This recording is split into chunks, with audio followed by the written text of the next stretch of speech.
രാജ്യം മുന്നേറുമ്പോഴും ജനത അത്ര നല്ല നിലയിലല്ലാത്തത് ഇന്ത്യയിൽ മാത്രമല്ല, ചൈനയിലും അത്ര മെച്ചപ്പെട്ട നിലയിലല്ല.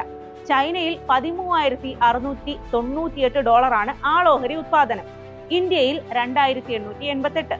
മൊത്തം സമ്പദ് വ്യവസ്ഥയിൽ നമ്മൾ പിന്തള്ളിയ ജപ്പാനിൽ ആളോഹരി ഉത്പാദനം 33,966 അത് 29 ലക്ഷം രൂപയ്ക്ക് തുല്യമായ തുകയാണ്.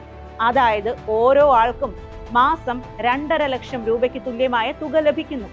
ഇന്ത്യയിൽ ഒരു വർഷം ആളോഹരി വരുന്നത് ഈ 2.5 ലക്ഷം രൂപയ്ക്ക് തുല്യമായ തുക മാത്രമാണ്. അതാണ് 2,888. ഇന്ത്യയും ചൈനയും ഒക്കെ പിന്നെ എങ്ങനെ മൊത്തം ഉൽപാദനത്തിൽ മുന്നിലെത്തുന്നു? ഇന്ത്യക്കും ചൈനയ്ക്കും ആളെണ്ണം തന്നെയാണ് ആസ്തി.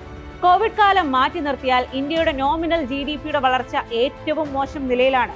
നരേന്ദ്രമോദി സർക്കാർ അധികാരമേറ്റ 2014-15 സാമ്പത്തിക വർഷം 11% നോമിനൽ GDPയുടെ വളർച്ചാ നിരക്ക്. തൊട്ടടുത്ത വർഷം 10.5% താഴ്ന്നു.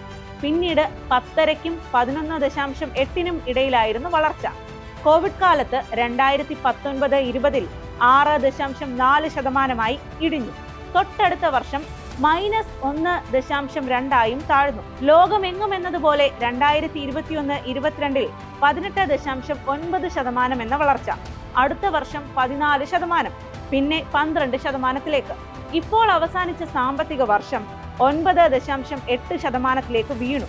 1991 വിപണി തുറന്നതിന് ശേഷമുള്ള 4ാമത്തെ ഏറ്റവും മോശം വളർച്ചാ നിരക്കാണ് ഇത്.